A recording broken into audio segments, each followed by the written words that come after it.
A porta da casa antiga em Lisboa rangeu como um grito abafado, e João, com o coração martelado, viu a mãe de pé no hall, os olhos dela faiscando fúria como as chamas de um fado trágico.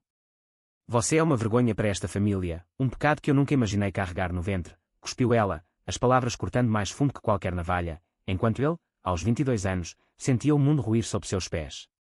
Naquele instante, o ar de Alfama pareceu sufocá-lo, e João soube que o amor que acabara de confessar, por um homem, por Pedro, seria o exílio que mudaria tudo. João correu pelas ruas íngremes de Lisboa, o eco dos soluços da mãe perseguindo-o como fantasmas do passado. O sol poente tingia as fachadas de azulejos em tons avermelhados, mas nada aquecia o frio que se instalava em seu peito.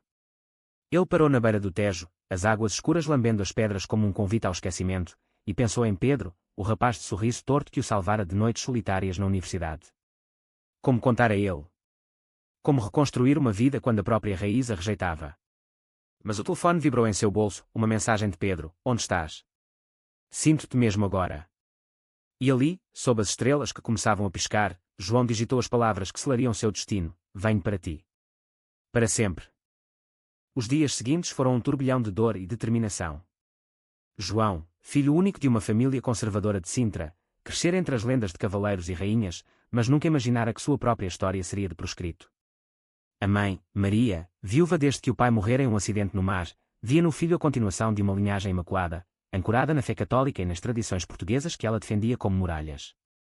Deus não erra, mas tu erraste ao nascer assim, dissera ela na noite fatídica, após flagrá-lo em um beijo roubado com Pedro em um café escondido no bairro Alto. As palavras ecoavam em sua mente enquanto ele arrumava uma mala pequena, deixando para trás o quarto de infância repleto de fotos desbotadas e crucifixos dourados. Pedro esperava por ele em um apartamento modesto no Chiado, um espaço repleto de livros de poesia e vinis de fado que giravam como memórias vivas. Aos 24 anos, Pedro era um artista gráfico, descendente de uma família alentejana que migrara para a capital em busca de sonhos maiores. Seus olhos castanhos, profundos como os vales do Alentejo, acolheram João sem perguntas iniciais. Fala quando quiseres, murmurou, puxando-o para um abraço que cheirava a café fresco e tinta de aquarela. Naquela noite, eles conversaram até o amanhecer, João despejando a ferida aberta, a rejeição materna, o medo de ser invisível, o anseio por uma normalidade que parecia um luxo distante. Pedro ouvia, traçando círculos suaves nas costas dele, e compartilhava suas próprias cicatrizes, um pai ausente, uma irmã que o defendera em segredo, mas que agora vivia em Faro, longe das intrigas lisboetas. A vida em dupla começou frágil, como um azulejo rachado que ainda resiste. Eles trabalhavam lado a lado, João, recém-formado em literatura, conseguiram um emprego em uma pequena editora no Rossio, revisando textos que falavam de amores proibidos de Camões, ironia que o fazia sorrir amargamente. Pedro criava posters para eventos culturais, capturando a essência vibrante de Lisboa em cores vivas. Juntos, exploravam a cidade como fugitivos felizes, passeios pelo castelo de São Jorge ao entardecer, onde o vento sussurrava segredos antigos, jantares em tascas escondidas, com bacalhau à brás e vinho verde que aquecia as veias, noites no bairro Alto, dançando fado eletrónica em bares que celebravam a diversidade que o mundo ainda engolia com relutância. Mas a sombra da mãe pairava. Cartas não respondidas chegavam ao antigo endereço, redirecionadas por um vizinho compassivo: volta, filho. Isso passa. Casa-te com a Ana, como combinamos. Ana, a prima distante que Maria insistira em aproximar, era um fantasma de expectativas alheias. João as queimava na lareira do apartamento, mas cada chama levava um pedaço de culpa. Ela me odeia, Pedro. E se eu for mesmo uma decepção? Pedro, com sua sabedoria de quem já enfrentara demissões por ser diferente, respondia: o ódio dela é medo, amor. Nós construímos o nosso mundo. Deixa-a com as ruínas dela. Meses passaram, e o amor deles floresceu em raízes profundas.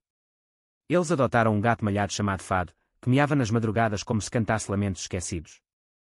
Amigos surgiram, um círculo eclético de almas GLBT, Sofia, uma lesbiana ativista que organizava marchas no Marquês de Pombal, Miguel, transgênero e barman no Cais do Sodré, com tatuagens que contavam histórias de transição, e Clara, bi-escritora, que tecia contos de redenção em seu blog.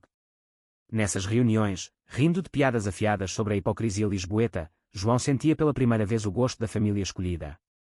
Mas o conflito borbulhava sob a superfície. Pedro sonhava em voltar ao Alentejo para uma vida mais calma, enquanto João temia que Lisboa, com sua efervescência, fosse o único escudo contra o julgamento. O primeiro grande abalo veio em uma tarde chuvosa de outono. João recebeu uma ligação de um número desconhecido. Era o tio Manuel, irmão da mãe, um homem rude de pescador em Cascais. Tua mãe está mal, rapaz. Câncer. Vem vê-la antes que seja tarde. O mundo parou. Pedro, ao lado, apertou sua mão. Vai. Não por ela, mas por ti. Fecha o ciclo. João hesitou, o peito apertado como as ruas estreitas de Alfama em hora de ponta. Ele foi, sozinho, de trem até Sintra, onde a neblina envolvia a Quinta da Regaleira como um véu de mistério. A casa materna, outrora um refúgio, agora cheirava a remédios e arrependimento. Maria jazia na cama, magra e pálida, os olhos que outrora flamejavam agora opacos como o mar em tempestade. Tu vieste, murmurou ela, a voz rouca. João sentou-se ao lado, as mãos trêmulas. Porquê, mãe? Porque me condenaste. As lágrimas dela escorreram, silenciosas. Eu tinha medo, filho. Medo do que os vizinhos diriam, do padre na missa, de falhar com teu pai no céu. Mas agora. Vejo que o pecado foi meu, não teu. Palavras que curavam e cortavam ao mesmo tempo. Eles falaram por horas, de infância, de perdas, de amores não ditos. Maria tocou sua mão. Quem é ele? O que te faz feliz? João contou de Pedro, da vida que teciam juntos, e pela primeira vez, viu um sorriso genuíno na face dela. Traz-me fotos. Quero conhecer, mesmo que de longe.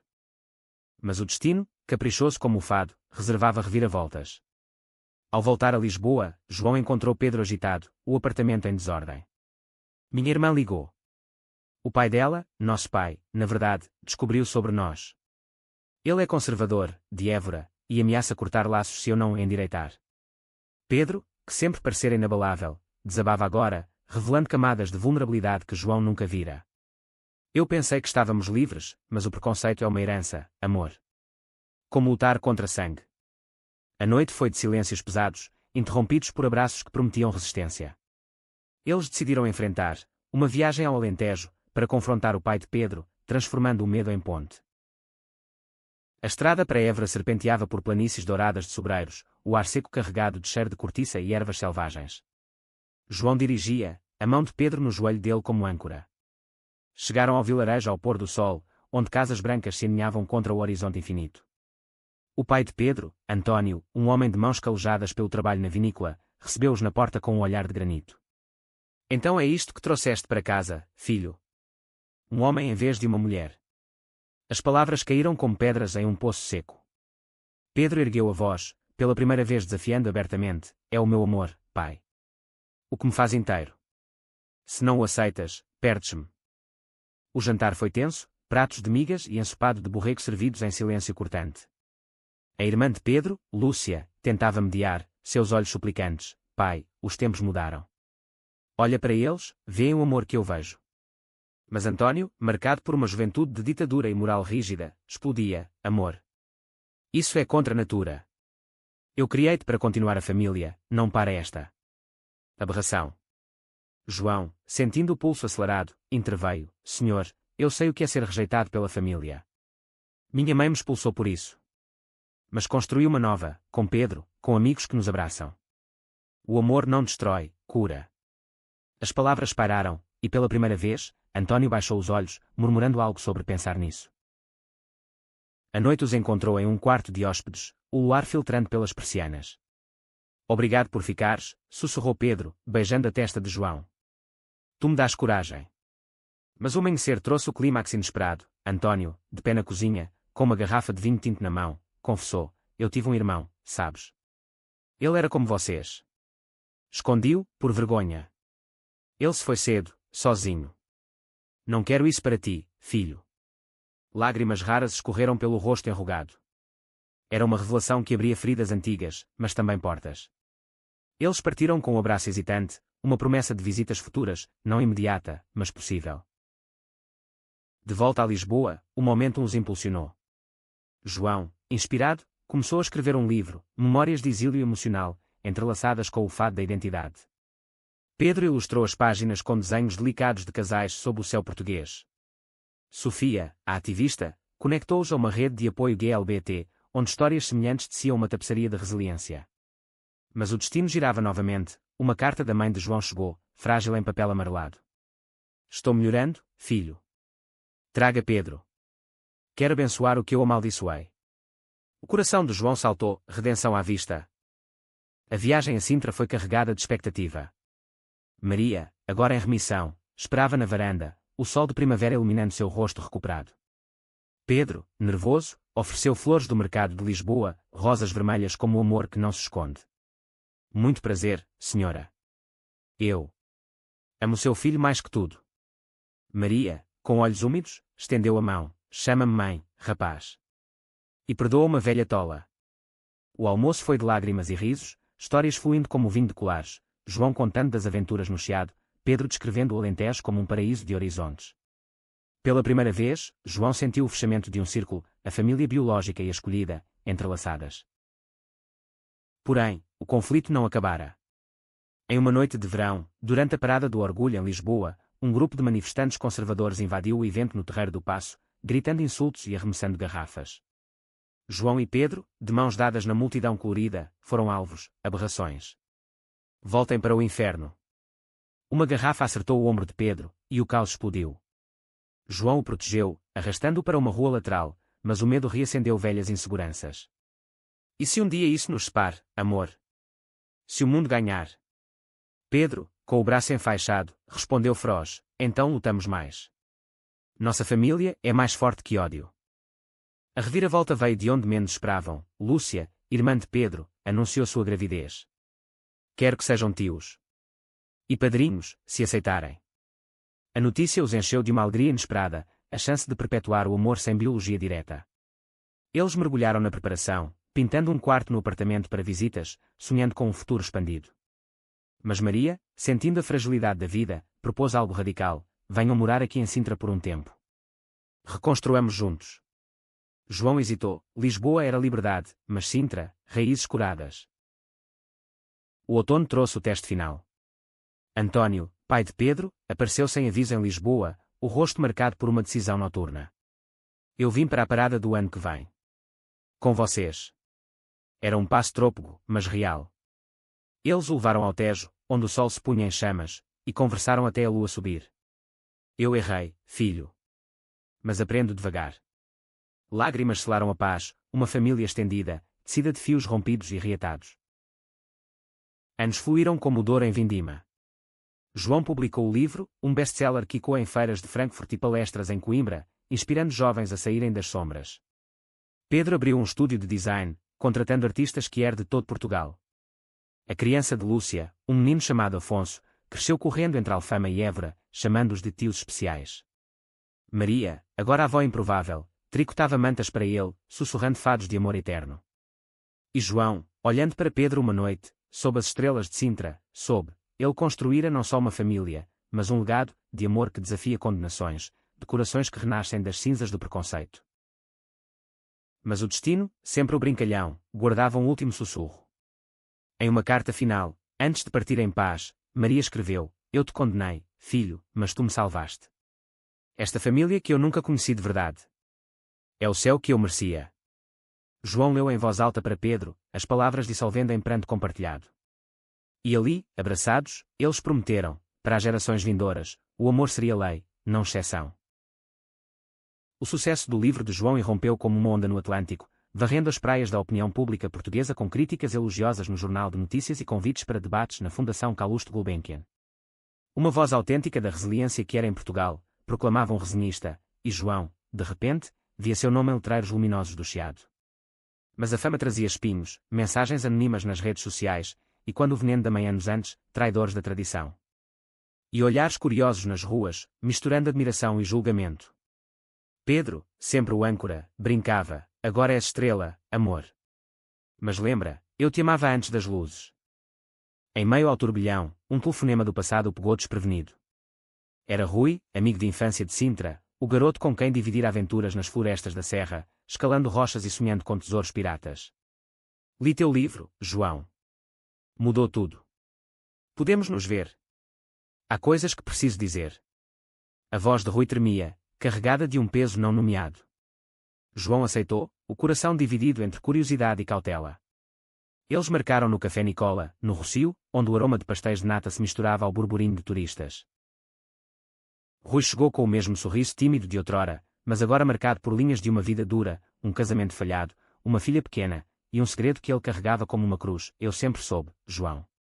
Sobre ti. E, sobre mim. As palavras saíram baixas, como confissão em um confessionário vazio. Rui revelara, casara-se para silenciar impulsos que o aterrorizavam, mas após o divórcio, buscava coragem para viver autenticamente. Teu livro me deu isso. Mas minha família. Eles me veem como fracasso. Como tu lidaste? A conversa estendeu-se pela tarde, sendo fios de amizade renovada com vulnerabilidades expostas. João compartilhou histórias de Pedro, da redenção materna, e Rui, aos poucos, abria-se sobre noites solitárias em Oeiras, questionando sua identidade bissexual. Eu te invejava, sabes? Tu partiste e construíste. Eu fiquei, apodrecendo. Mas o encontro reacendia em João memórias doces e amargas, brincadeiras inocentes que agora ganhavam contornos de algo não dito, um quase-amor juvenil sufocado pela norma. Ao se despedirem, Rui apertou sua mão, obrigado por seres a ponte que eu precisava. Pedro, ao ouvir o relato, sentiu uma pontada inesperada, não ciúme, mas o eco de suas próprias inseguranças. Ele foi importante para ti, não foi? Ainda é. João negou com beijos, mas a semente do dúvida plantara-se. Naquela semana, enquanto Pedro trabalhava em um projeto para a PRID de Porto, João notava silêncios mais longos, olhares distantes. É só o stress, justificava Pedro, mas João sabia, o passado sempre sussurrava, testando as fundações do presente. O conflito escalou quando Sofia, a ativista, convidou-os para um painel em Coimbra sobre literatura queer. Lá, entre as paredes antigas da universidade, João brilhava, debatendo com autores como José Luís Peixoto sobre narrativas de marginalidade. Mas Rui apareceu na plateia, um gesto de surpresa que Pedro notara. Após o evento, os quatro jantaram em uma tasca ribeirinha, o mondego refletindo luzes dançantes. Rui e João riam de anedotas antigas, e Pedro, sentindo-se espectador, retirou-se cedo com uma desculpa. Vais bem? Perguntou João ao segui-lo para o hotel. Eu vejo como ele te olha, João. Como se fosses o que escapou. A voz de Pedro era um fio esticado. João protestou, é amizade, amor. Nada mais. Mas a noite terminou em discussão baixa, palavras afiadas como facas de ourivos, tu mudaste com a fama. Eu sou só o apoio agora. Pedro partiu para o Alentejo no dia seguinte, precisando de espaço, deixando João com o eco de um vazio familiar. Sozinho em Coimbra, João caminhou pelas ruas medievais, o ar fresco carregado de história. Ele ligou para Maria, agora forte o suficiente para visitas semanais. Mãe, o amor é frágil. Como o teu perdão foi. Ela riu suavemente, frágil como porcelana de vista alegre, mas valioso. Fala com ele, filho. Não deixa o medo vencer. Inspirado, João pegou o trem para Évora, chegando ao entardecer quando os campos de trigo dançavam ao vento. Pedro o recebeu na porta da casa familiar, olhos vermelhos de noites insones. Eu fugi, como um covarde. Desculpa. Eles sentaram no pátio, sob uma parra carregada de uvas, e desabafaram, Pedro confessando o pavor de perder João para um mundo que o celebrava, João admitindo que Rui evocava um luto não resolvido pela aceitação plena. Tu és minha família, Pedro. O resto é eco. O beijo que se seguiu foi de reconciliação, profundo como as raízes do sobreiro. De volta, o casal fortaleceu laços com terapia em grupo no Centro LGBT de Lisboa, onde vozes diversas teciam solidariedade. Rui, agora em Porto, começou sua jornada, datando abertamente e acreditando João como catalisador.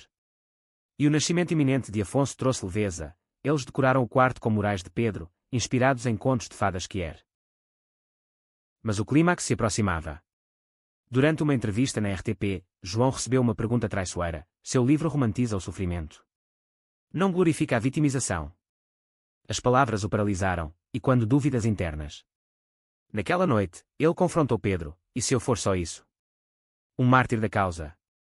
Pedro, com firmeza: não. És o guerreiro que me salvou. A reviravolta veio em uma carta de António: estou doente, filho.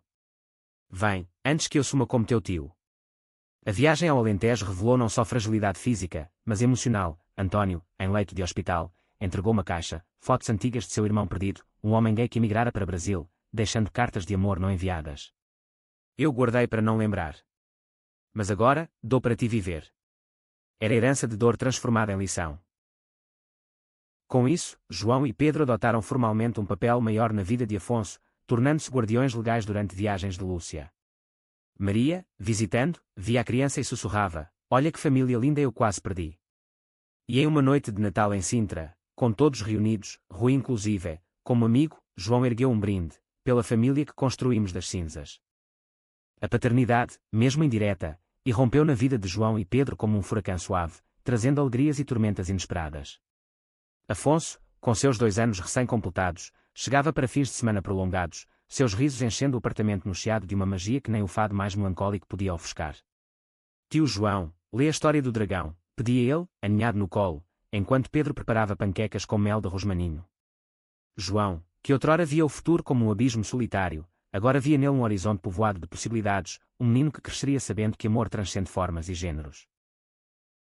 Lúcia, grata pela rede de apoio, viajava mais, trabalhando como enfermeira em missões humanitárias no Algarve. Vocês são os pais extras que todo mundo merece, dizia ela, deixando Afonso com beijos e malas cheias de brinquedos. Mas a responsabilidade amplificava tensões sutis. Pedro, com seu instinto protetor, planejava rotinas rígidas, horários de sono, lições de piano inspiradas em Amália Rodrigues. João, mais fluido, preferia improvisos, passeios de elétrico pelo 28, contos inventados sobre sereias do Tejo que amavam quem quisessem. Ele precisa de estrutura, amor, argumentava Pedro. E de liberdade, contraporia João, discussões que terminavam em risos, mas deixavam sulcos de fadiga. O ativismo de Sofia os puxou para o vórtice novamente. Precisamos de vozes como as vossas na Marcha Nacional, insistiu ela em uma reunião no espaço comunitário do Intendente. O tema, Famílias Invisíveis, uma campanha contra leis que ainda discriminavam casais que eram na adoção. João, com seu livro como escudo, concordou em discursar. Pedro, relutante, topou fotografar o evento. Mas Afonso, sob sua guarda durante os preparativos, tornava tudo pessoal. Porque as pessoas gritam, tio? Perguntou o menino após ver notícias de protestos anti-LGBT em Braga. A marcha, no dia 28 de junho, transformou o Rossio em um mar de arco-íris, com bandeiras tremulando ao vento quente de verão e cânticos ecoando contra as estátuas de reis passados. João subiu ao palco improvisado, o microfone na mão trêmula. Eu fui condenado pela própria mãe por amar um homem. Mas construí uma família que ela aprendeu a abraçar, e que agora inclui este menino, que nos ensina que amor não tem moldes. A multidão aplaudiu, mas nos bastidores, o caos irrompeu. Um grupo radical, infiltrado, atacou com fumaça e gritos, separando a família momentaneamente. Pedro, com Afonso nos braços, correu para uma rua lateral, o pânico cravado no peito. Onde está o João? O reencontro veio em uma praça adjacente, lágrimas misturadas a alívio. Mas o incidente reacendeu medos. Não podemos expor o miúdo a isso, disse Pedro, voz baixa. João, ferido pela crítica implícita, retrucou, ou lutamos por ele, ou ele crescerá em um mundo que ainda nos caça. A discussão se arrastou para casa, culminando em uma noite de silêncios, Afonso dormindo entre eles como ponte frágil. A reviravolta pessoal veio de Rui, agora em uma relação estável em Porto. Ele visitou com sua parceira, uma mulher trans chamada Inês, trazendo presentes e histórias de uma vida renascida. Graças a ti, João, eu disse sim ao amor, confessou Rui durante um piquenique no Parque Eduardo VII. Mas ao verem Afonso, uma confissão escapou. Eu sempre quis ser pai, mas o medo me parou. Vês? Tu mostraste o caminho. A amizade se aprofundava, mas Pedro, ainda sensível, via em Rui um espelho de o que poderia ter sido, sussurrando dúvidas noturnas. Maria, sentindo as ondas à distância, chamou-os a Sintra. Tragam o miúdo. Vamos curar isso com mar e memórias. A finca familiar, com seus jardins de camélias, tornou-se refúgio. Afonso corria entre as árvores, rindo, enquanto os adultos conversavam ao redor de uma fogueira. O amor de vocês é lição para ele, disse Maria, tocando a mão de Pedro. Eu demorei a ver, mas agora. É luz. Naquela noite, João e Pedro reconectaram-se sob as estrelas, o som das ondas como fado suave, prometendo equilíbrio entre luta e lar. O conflito externo explodiu quando a campanha ganhou tração nacional, atraindo a oposição feroz de grupos religiosos em Fátima. Uma petição online circulava: protejam as crianças de ideologias desviantes. Sofia os alertou: eles visam famílias como a vossa. João, impulsionado, escreveu um OPE no público, expondo sua jornada. A resposta foi um dilúvio, apoio massivo, mas também ameaças veladas, flores anônimas com espinhos na porta, chamadas no meio da noite. Pedro, no limite, propôs uma pausa no ativismo, por Afonso. Por nós. João, ferido, viu nisso eco da mãe original. Ou paramos tudo, ou nada. A crise culminou em uma consulta com Miguel, o barman trans agora terapeuta. Vocês constroem império no caos, mas esqueçam as bases. A sessão desenterrou, Pedro temia perder João para a causa, como perdera o pai para o trabalho, João, ser reduzido a símbolo, não homem. A virada veio em um festival de fado em Alfama. Com Afonso assistindo de um canto seguro, João cantou uma letra própria, voz rouca, condenado pelo sangue, redimido pelo coração. Pedro, nos bastidores, chorou, orgulho misturado a rendição. Eu te sigo, amor. Sempre. Eles saíram de mãos dadas, Afonso entre, uma tríade inquebrável. Meses depois, a lei mudou, a adoção igualitária aprovada. Sofia celebrou, vocês pavimentaram. E em uma cerimônia discreta, João e Pedro registraram-se como pais legais de Afonso, Lúcia ao lado. Maria, presente, abençoou, minha família, enfim completa. Afonso crescia como uma videira no Douro, enraizando-se na terra fértil do amor compartilhado, seus 4 anos marcados por curiosidades vorazes e abraços que curavam qualquer fadiga. Porque o tio Pedro desenha casais de meninos e meninas juntas, perguntava ele, folheando os sketches de Pedro com olhos grandes. João ria, explicando com simplicidade, porque o amor é como o mar, abraça todos os barcos. As noites eram rituais, histórias de heróis quer portugueses fictícios, batalhando dragões de preconceito, com Pedro adicionando ilustrações mágicas. A vida estabilizara em um ritmo lisboeta, manhãs de café no Martinho da Arcada, tardes de trabalho intercaladas com creches inclusivas no Bairro Alto. Mas um pacote chegou de Évora, enviado por Lúcia após uma limpeza na casa de António, agora em recuperação lenta de sua doença. Dentro, cartas amareladas, amarradas com fita desbotada, correspondência do tio-avô de Pedro, o irmão perdido de António, endereçada ao Brasil nos anos 70. Li algumas, escreveu Lúcia. É impactante. Para vocês. Pedro abriu o pacote com mãos hesitantes, João ao lado no sofá gasto. As palavras do tio, Manuel, fluíam como um rio represado, descrições de uma vida em São Paulo, fugindo da ditadura salazarista e do estigma familiar, amores efêmeros com homens em bares escondidos, sonhos de voltar a Portugal com um companheiro ao lado. Eu te escondi, irmão, mas carrego-te no peito, escrevera ele a António, implorando perdão não dado. A última carta, inacabada, se um dia meu sangue continuar em ti, filho que não conheço, diz-lhe, ama sem correntes. O impacto foi sísmico. Pedro, que vira no pai uma muralha de silêncio, agora via rachaduras humanas. Ele sabia, João. E escondeu para proteger. Lágrimas caíram nas páginas frágeis. João abraçou-o, isso explica tudo, o medo dele, a rigidez. Mas também nos dá poder, quebramos o ciclo. Eles decidiram compartilhar com António, uma viagem planejada como peregrinação. Em Évora, sob o céu vasto do Alentejo, leram as cartas ao pai na varanda da vinícola, o ar perfumado de alecrim. António ouviu, rosto impassível, mas os olhos traíam tormenta. Eu queimei as respostas. Tinha vergonha, dele, de mim. A confissão abriu portais, histórias de infância compartilhada, o irmão mais velho que o defendera de bullies, o adeus forçado após uma briga familiar sobre pecados. Eu pensei que esquecendo, curava. Mas feri todos. Pedro tocou seu ombro, agora curamos juntos. Para Afonso, para nós. A revelação uniu-os de forma inesperada. António, inspirado, começou a escrever memórias próprias, ditando para Lúcia, um testemunho de arrependimento que Pedro editou em um pequeno livro familiar. João, vendo o paralelismo com sua própria jornada, propôs publicá-lo anonimamente, como contraponto ao seu sucesso. 2 vozes, uma linhagem de cura. Mas o mistério das cartas guardava mais, uma menção a um filho legítimo no Brasil, um sobrinho desconhecido que Manuel deixara para trás. Se leres isto, primo, encontra-me nas estrelas de Lisboa. Intrigados, João e Pedro contrataram um genealogista amador via rede GLBT, uma busca que os levou a fóruns online e documentos empoeirados. Semanas viraram meses, Afonso desenhando o primo fantasma, em papéis coloridos. O clímax da busca veio em uma manhã de chuva, um e-mail de Rio de Janeiro. Sou Lucas. Neto de Manuel. Vi o livro de João e as cartas batem.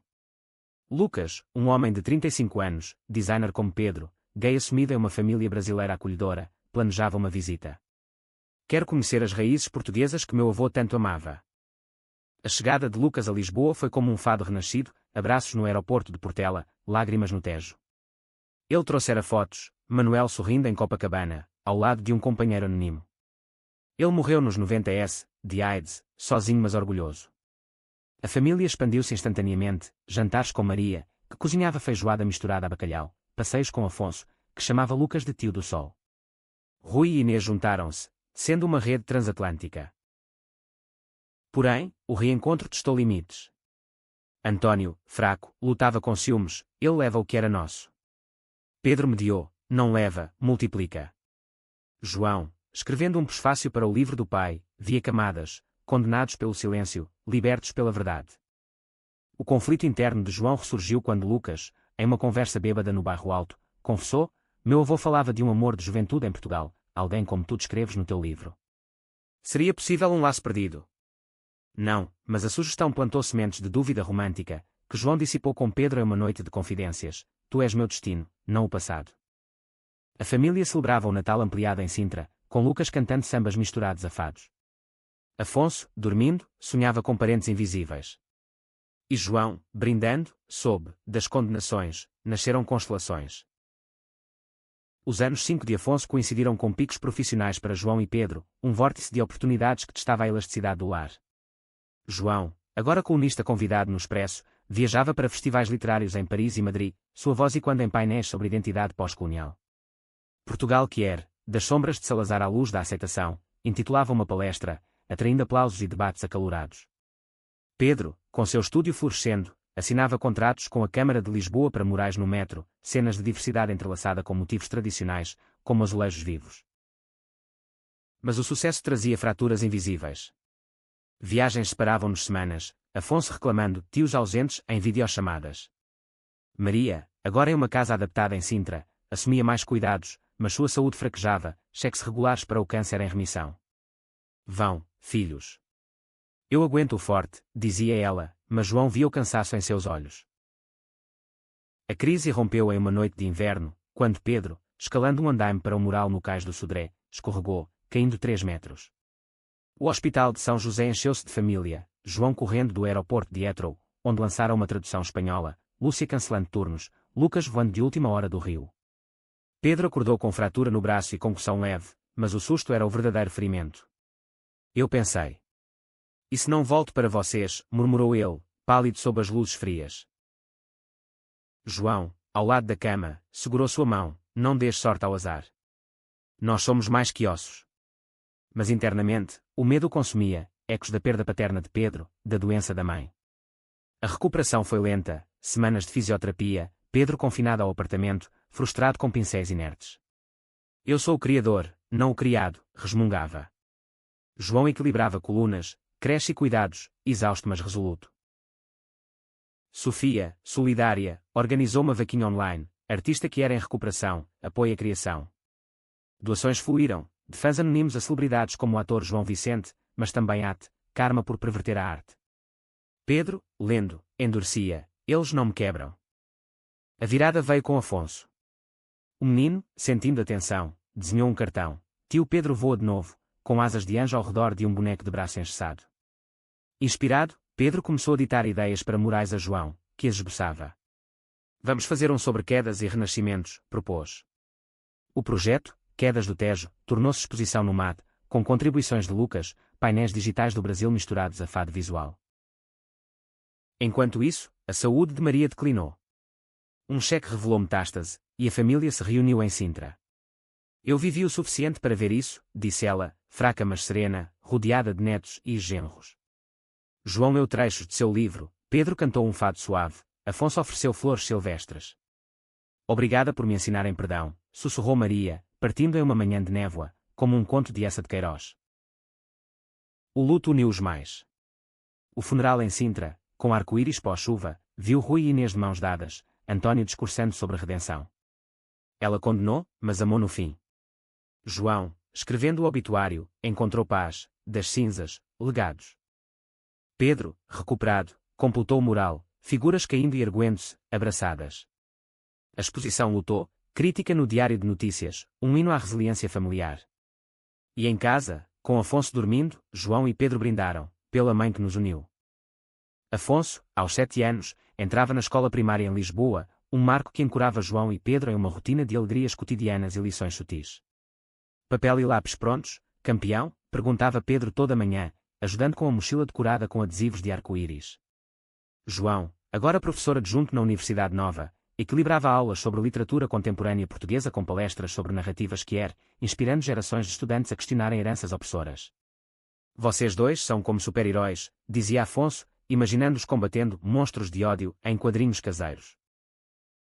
O estúdio de Pedro expandira-se para Porto, com filiais que empregavam artistas emergentes da comunidade GLBT, um ciclo virtuoso de mentoria. Lucas, agora sócio remoto do Rio, enviava designs transatlânticos, e Rui, em Porto, coordenava eventos locais. A família estendida reunia-se anualmente no Alentejo, em uma casa de todos comprada com herança de Maria, vinhedos onde Afonso colhia uvas, aprendendo sobre raízes portuguesas e brasileiras. Mas o legado de Maria pairava como um fado eterno. João fundou uma bolsa em seu nome, Prémio Maria da Resiliência, para escritores que eram iniciantes. A primeira edição, em uma cerimônia no Convento do Carmo, viu Afonso entregar o troféu, uma estatueta de azulejo quebrado e recomposto, simbolizando cura. A avó ficaria orgulhosa, disse o menino, voz fina e quando nas ruínas góticas. António, viúvo mas revitalizado, visitava mensalmente, contando histórias de Manuel para Afonso. Teu bisavô-avô era um aventureiro do coração. O idoso, com mãos trêmulas, plantava mudas de oliveiras, prometendo, para que cresçam retas, sem dobras do medo. O conflito final, sutil como uma brisa do Tejo, veio com o 10º aniversário de relacionamento de João e Pedro. Planejavam uma renovação de votos discreta em Alfama, com família toda. Mas Afonso, em uma composição escolar sobre minha família, descreveu-os abertamente: tenho 2 pais e uma mãe no céu, e tios que voam de avião. O texto, lido em voz alta na classe, atraiu olhares, alguns de apoio, outros de sussurros. Um pai conservador reclamou à direção: indoutrinação. João e Pedro, chamados para uma reunião, enfrentaram o diretor com calma: é a verdade dele. Não propaganda. A escola, progressista, mediou, mas o incidente reabriu feridas. O mundo ainda julga, lamentou Pedro em casa. João, abraçando-o, mas nós ensinamos a não temer. A reviravolta foi poética. A professora, lésbica assumida, transformou o texto de Afonso em um projeto de classe, Famílias do Futuro, com desenhos e histórias. Exposição na biblioteca escolar, visitada por Sofia e ativistas, tornou-se notícia no Correio da Manhã: crianças celebram diversidade em Lisboa. A cerimônia de renovação, sob as varandas de Alfama, foi íntima, votos trocados ao som de um fado tocado por um trio local, Afonso espalhando pétalas de rosas. Prometo-te mares e montes, amor, disse João. E eu, estrelas e solos, respondeu Pedro. Família aplaudiu, Lúcia com o novo bebê, Lucas via Zoom, Rui e Inês dançando. Anos depois, Afonso, adolescente, publicaria seu primeiro livro, A Família das Estrelas, dedicado a João e Pedro. Vocês construíram o que a avó quase destruiu. E João, envelhecido mas radiante, olharia para Pedro ao entardecer no Tejo, condenado uma vez, abençoado para sempre. Assim, da condenação materna, ergueu-se um legado de amor inabalável, uma família que Portugal, e o mundo, aprenderia a conhecer e celebrar.